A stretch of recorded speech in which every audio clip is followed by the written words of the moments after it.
Selamat pagi Bapak Kim beserta teman-teman sekalian.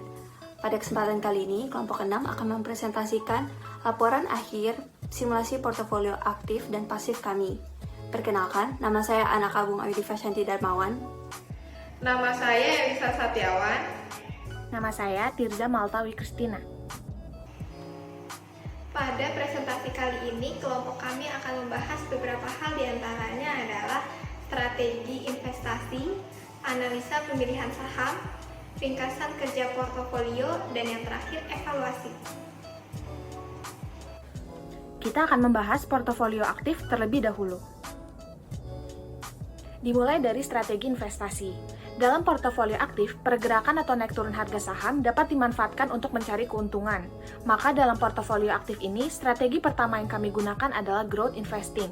Kami akan memperhatikan historical data dari suatu saham dan mencari saham yang memiliki growth pattern atau sedang meningkat, atau potensi untuk meningkat. Lalu, karena kami merupakan investor yang menghindari resiko atau risk averse, maka dengan melihat historical data, kami akan menghindari saham dengan resiko yang tinggi, yaitu saham yang memiliki fluktuasi yang curam. Selain dari historical data, kami juga rutin mengecek berita-berita saham untuk melihat saham yang memiliki potensi untuk bertumbuh di kedepannya. Namun, harga saham bisa saja berubah sewaktu-waktu. Saham yang terlihat memiliki pertumbuhan yang baik dapat tiba-tiba saja turun. Maka, strategi kami yang ketiga adalah tidak langsung melakukan investasi tunggal yang besar terhadap suatu saham. Kami tidak langsung menggunakan seluruh uang kami untuk berinvestasi, melainkan melakukan investasi secara bertahap. Sehingga, ketika kami berinvestasi pada saham yang ternyata bekerja dengan kurang baik, atau terus mengalami penurunan, kerugian yang kami tanggung tidak terlalu besar karena jumlah yang kami investasikan ke dalamnya tidak besar. Selanjutnya adalah analisa pemilihan saham. Pada awal pemilihan saham, kami memutuskan untuk berinvestasi pada perusahaan blue chip. Karena selain memiliki performa yang cukup baik, perusahaan blue chip juga cenderung stabil dan mampu menghadapi dinamika pasar. Karena sebagai investor, tentunya kami mengharapkan return yang besar dengan resiko yang kecil. Maka dari itu, kami memilih untuk berinvestasi pada perusahaan blue chip Indofood, Astra, Telkom, perusahaan gas negara, dan BCA. Lalu, tidak hanya pada perusahaan blue chip, kami juga berinvestasi pada saham-saham yang sedang atau memiliki potensi untuk bertumbuh, yaitu PT Aneka Tambang Tbk, bergerak dalam bidang pertambangan, manufaktur, dan perdagangan, dengan salah satu komoditas utamanya adalah emas.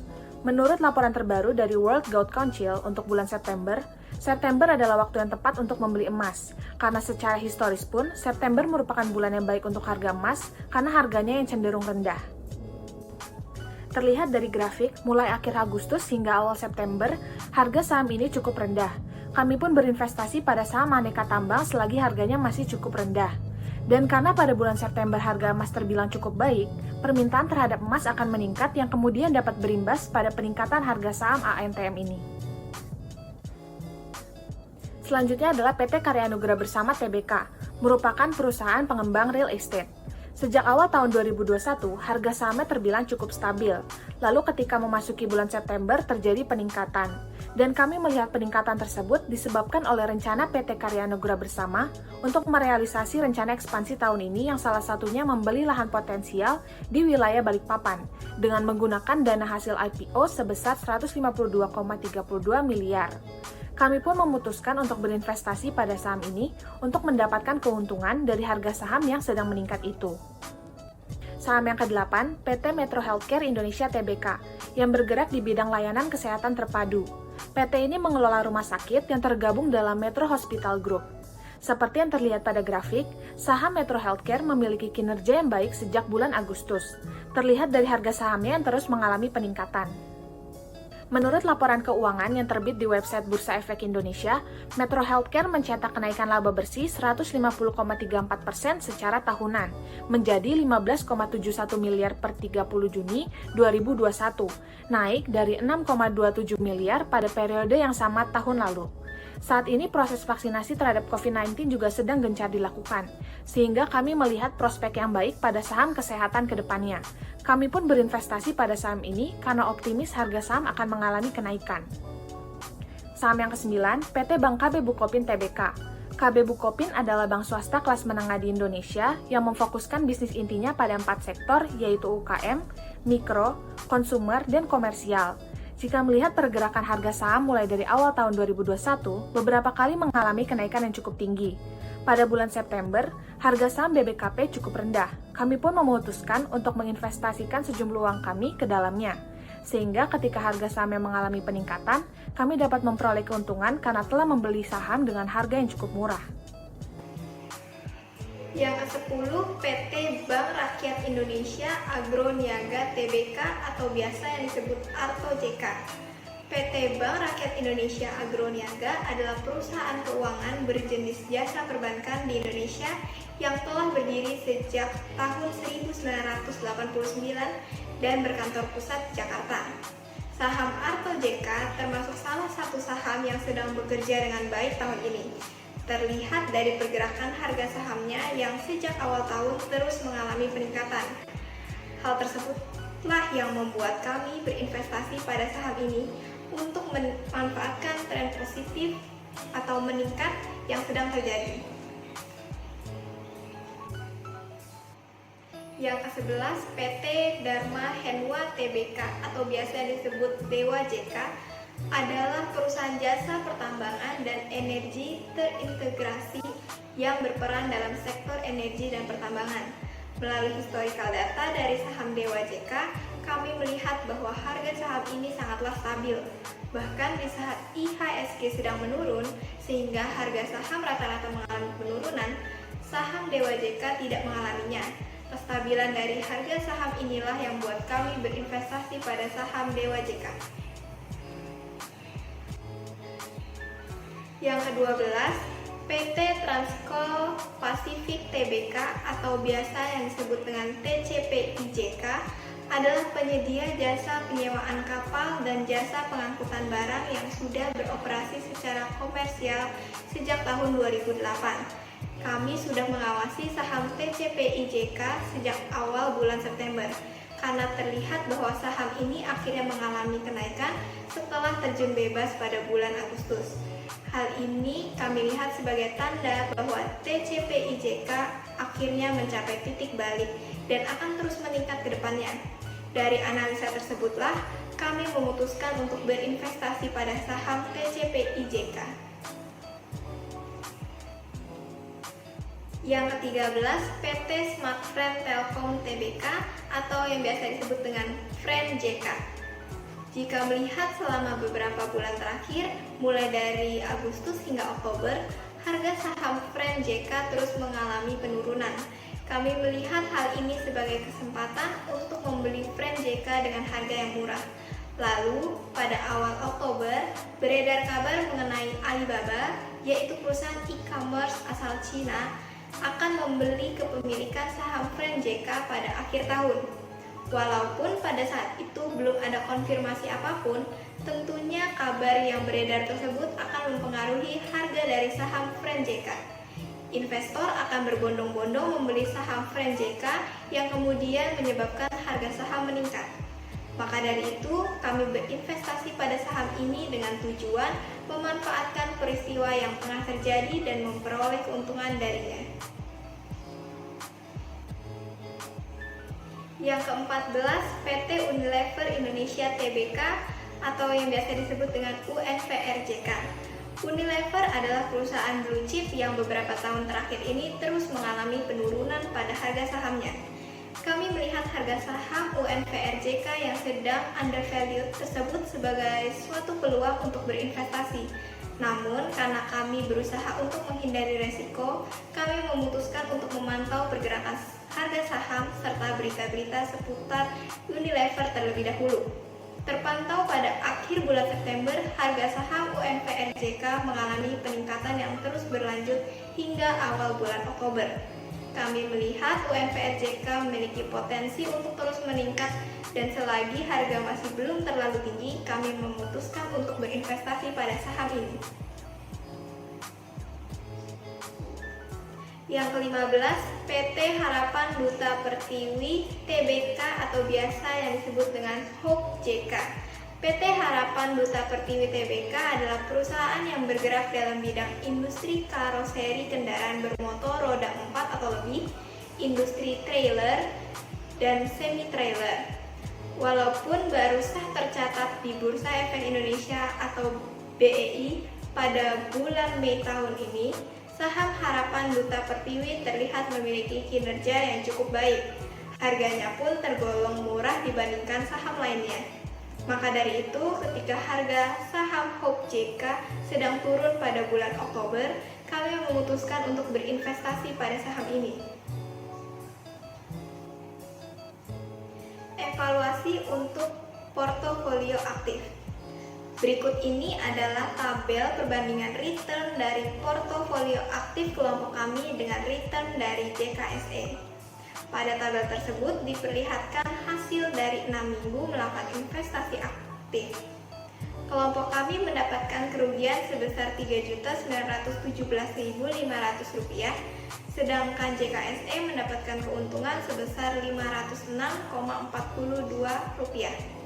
Tingkat return yang kami dapatkan minus 3,92%, jauh di bawah tingkat return dari JKSE 8,27%. Sehingga dapat disimpulkan bahwa dalam portofolio aktif ini kelompok kami tidak berhasil dalam berinvestasi.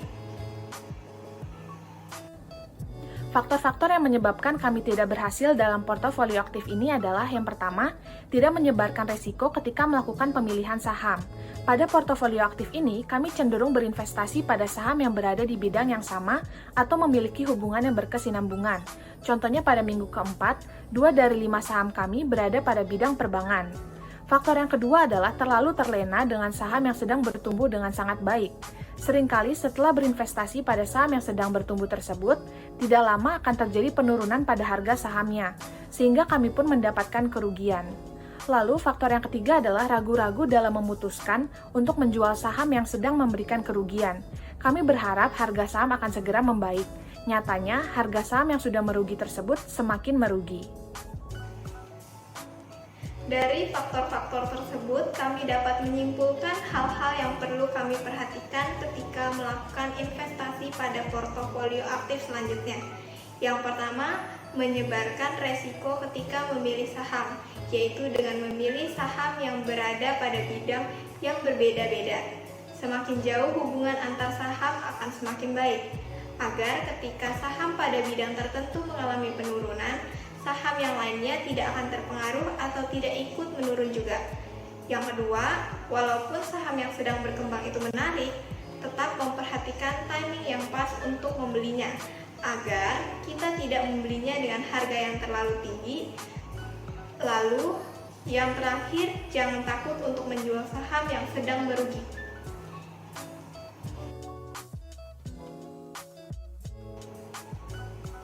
Strategi investasi portofolio pasif.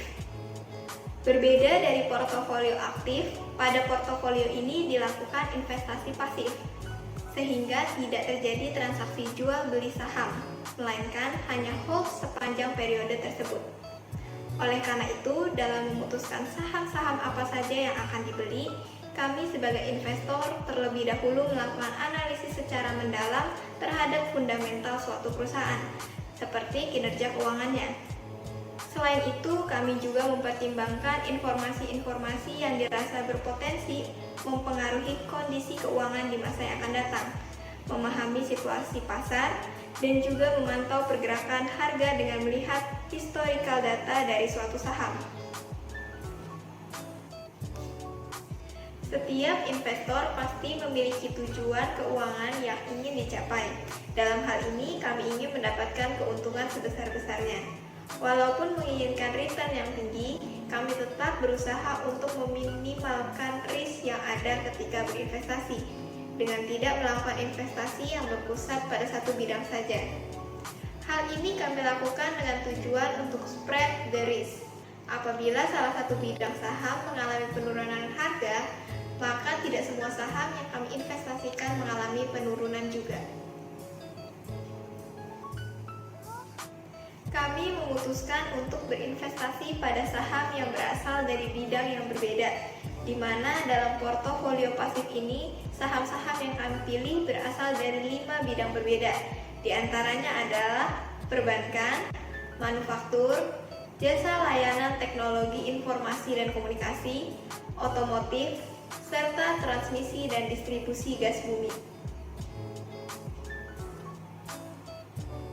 Selain itu, untuk menghindari jebakan dari saham gorengan, kami memutuskan untuk berinvestasi pada perusahaan blue chip dengan harapan mendapatkan keuntungan yang stabil. Karena perusahaan blue chip cenderung dapat bertahan dalam berbagai kondisi ekonomi, mempunyai likuiditas yang tinggi, memiliki sedikit atau bahkan tidak memiliki hutang sama sekali, serta menguasai pangsa pasar. Pada portofolio pasif ini, kami juga memutuskan untuk langsung menggunakan hampir seluruh uang yang kami miliki untuk diinvestasikan. Karena dengan menggunakan metode lump sum, kami bisa maksimalkan keuntungan yang kami peroleh. Untuk portofolio saham pasif kali ini, kami memilih saham dari Bank BCA, ASI Internasional, Perusahaan Gas Negara, Telkom Indonesia, dan Unilever. Alasan kami memilih perusahaan tersebut adalah karena perusahaan tersebut termasuk dalam kategori perusahaan blue chip yang grafiknya cukup stabil sehingga cocok untuk investor pemula seperti kami. Dan juga pada saat kami membeli saham tersebut, harga IHSG sedang menaik sehingga kami tidak mau melewatkan kesempatan untuk membeli saham tersebut. Saham pertama yang kami pilih adalah saham Bank BCA. Bank BCA telah dianggap sebagai bank swasta terbesar di Indonesia yang fokus pada bisnis perbankan transaksi.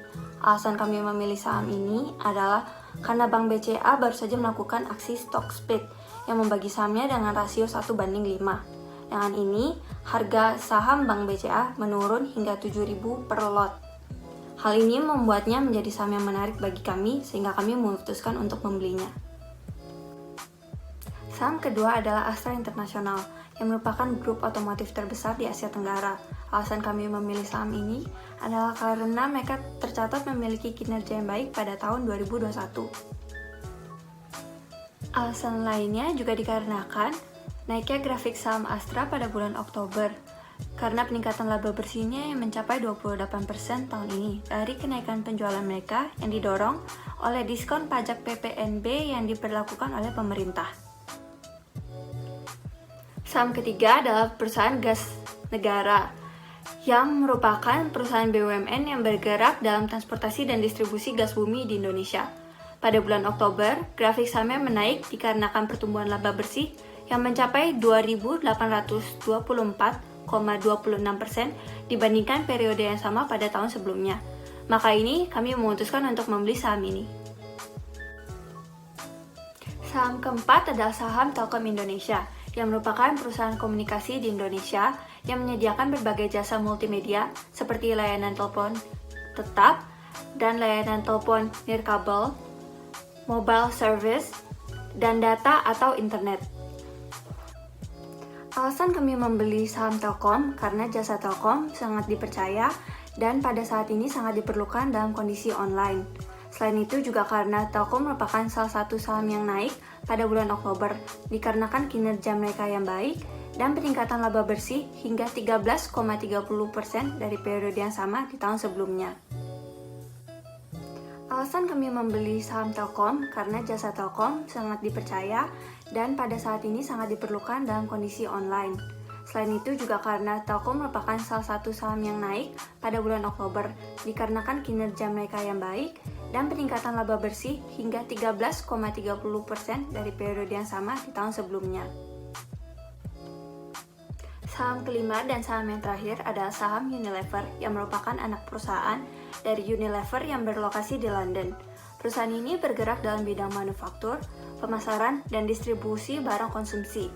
Kami memilih saham ini karena produk Unilever sudah dikenal baik di kalangan masyarakat Indonesia dan selalu diperlukan terutama dalam kondisi pandemi sekarang.